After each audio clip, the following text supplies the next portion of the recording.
When we spoke last, you said that 10 years the euro might not exist the way it does now. What would it take to speed up that 10-year time horizon and have you wind up shorting the euro instead?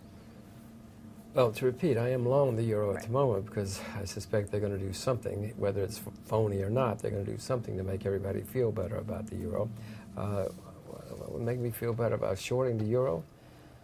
I can't think of anything that would make me short. I mean, but even if people started pulling out, I mean, if the Greeks pulled out, the market would think that's good for the euro. I can't think of anything that would make me short the euro at the moment. If I think of something, I'll call you. Okay. I'll send you an email. Okay. And then, so what do you think might speed up that time horizon with the euro ending in 10 years? Do you think it'll be just faster? if they all just say, this is not working, to hell with it, it's too much trouble, too much pain, the politicians would rail against Brussels, and then you'd start having everybody disintegrate. At that point, then there wouldn't be a euro, so it would happen sooner. But I don't think the Germans certainly don't want the euro to disintegrate. Several others don't want the euro to disintegrate, so I don't see it happening anytime soon. I do see it happening eventually, but what not will at the change moment. then? New politicians. There'll be new politicians. Things will be worse and worse. The world economy is not going to be great in the next 10 years. So if you have another lost decade in the West, then people are going to get unhappy and upset. And then they'll get new politicians, and the politicians will blame everything on Brussels. Brussels can't send tanks to say, Brussels doesn't have any tanks. They can't send tanks to keep people in line, so it'll start disintegrating. So then for an investor, what should they look for the health of the euro? Is it, say, politician changing hands there, or what should they really key into? Well, if the economy is good, everybody will be happy with the euro and everything. Whenever the economies are good someplace, people are happy with their politicians, they're happy with the system and everything else. But when things start going bad, then they start looking for people to blame. They throw out the politicians. The politicians respond to the mood of the day. And so you need to watch, the economy in Europe, and if it continues to, flop along, then the people are going to get unhappy, and the people are not going to want to pay for the Greeks to sit on the beach and drink ouzo. They're not going to sit on the pay for the Spanish to do whatever the Spanish are going to be doing. And so they're going to throw those politicians out and demand that something changes. Isn't that already happening? Well, it's happening, but not enough for anybody to pull out or to pull the trigger. No, people are getting unhappy. The Finns don't want to pay for the Greeks anymore. The Dutch don't want to pay for the Greeks anymore. No, it's happening, but it hasn't happened enough yet that you can bring in the firebrands who insist on lots of change. Is the biggest risk to the U.S. economy as you see it for 2012? Oh, probably the Federal Reserve in America, because they don't know what they're doing. There are other risks. China's slowing down. Europe's got its serious problems. They don't know what they're doing or how to solve them. But I would say the single worst risk is the United States Central Bank. And that they would wind up printing their way out of whatever slowdown we're having? They've already started printing money again, and they're printing a lot, and they don't seem to understand economics or finance or currencies or much of anything else except printing money. And why is that the biggest risk compared to, say, China and Europe, as you mentioned? Well, first of all, China's a third the size of the U.S. economy. Europe and America are 10 times the size of China. So even if China collapses, it's not the end of the world. And even if China booms, it's not going to save the world because, to repeat, China's only 10% of the U.S. and American economy.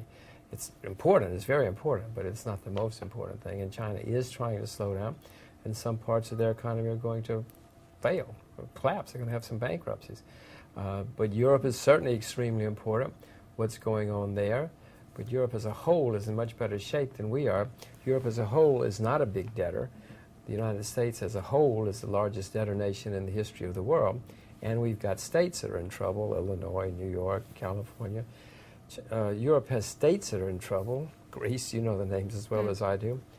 No, America's the one we have to worry about the most. So most investors are now more worried about Europe, however, because they think that we're going to see Greece fail, Italy fail, and Spain fail, etc. So what are they missing? Why isn't that the biggest headline they should be looking at? These are problems. Don't get me wrong. These are serious problems. You asked me what the biggest situation is, and I'm suggesting to you it's the United States. Right now, Europe is in all the headlines. I mean, everybody watches the street, and you talk about Europe. I'm just telling you that Europe's very important. China's very important. Japan's very important. But America's the biggest economy still. and we're the ones that have the worst central bank. Our central bank doesn't understand. Our central bank understands less than other central banks, and therein lies a risk. Hard landing look like in China? Well, they're going to have some parts of the Chinese economy are going to have a hard landing. The Chinese, for 2 years now, have been tightening up. They've raised interest rates 6 times. They've raised reserve requirements 12 times. Just recently started loosening up a little bit, but they're trying. They're trying to bring down real estate. They're trying to make real estate developers go bankrupt. So you're going to have a hard landing, to use your terms, in things like property in China. But other parts of the Chinese economy are going to continue to boom. Water treatment, agriculture, some parts of Chinese, the farmers are not going to know the real estate speculators in Beijing and Shanghai are going bankrupt because they're working too hard and making too much money. So you're going to have sectors of the Chinese economy with serious problems, but it's not the whole Chinese economy. It's not like it was here. Now, some argue that they've sort of taken the first steps to start pumping more money into the system by cutting reserve requirements, that they will do so in 2012. In addition, if when we have new leadership in late 2012, even more so, do you think it's going to happen? Well, it looks as well. You're right. They have loosened up twice here in the last month or two. Mm-hmm. I wouldn't if I were China, but I'm not China. It looks as though they are going to start loosening up. I guess the real estate speculators are calling up and saying, "Save me, save me, save me," and they're starting to listen. Bad idea. It's a terrible idea. Yeah. No, they need to crack inflation. They've got a serious inflation problem. They either have to beat inflation internally, or they have to make the currency convertible. They apparently are not going to make the currency convertible. Now, if they continue with inflation, then they're going to have more problems a year from now, 2 years from now. So the biggest risk in China would be an inflation, not a deflation scenario with property prices falling so much and such.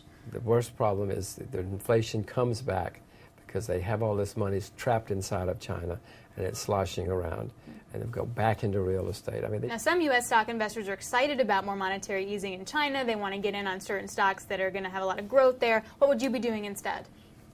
In China, I'm doing nothing. I own Chinese shares.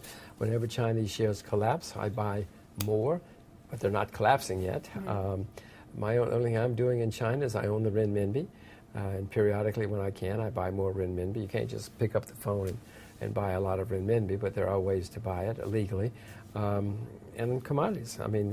If you want to play China, commodities are a great way to play because they have to buy cotton. They have to buy lead. They don't have any choice. And if you know enough to buy Chinese shares, you could buy Chinese shares. I do own Chinese shares, but I only buy them when they're in collapse. And in terms of what's the best commodity, would you say, to play China? Any of them, all of them. The Chinese need everything. They've got 1,300,000,000 people, and they all want to live like you. So, everything, cotton, wheat, everything, oil.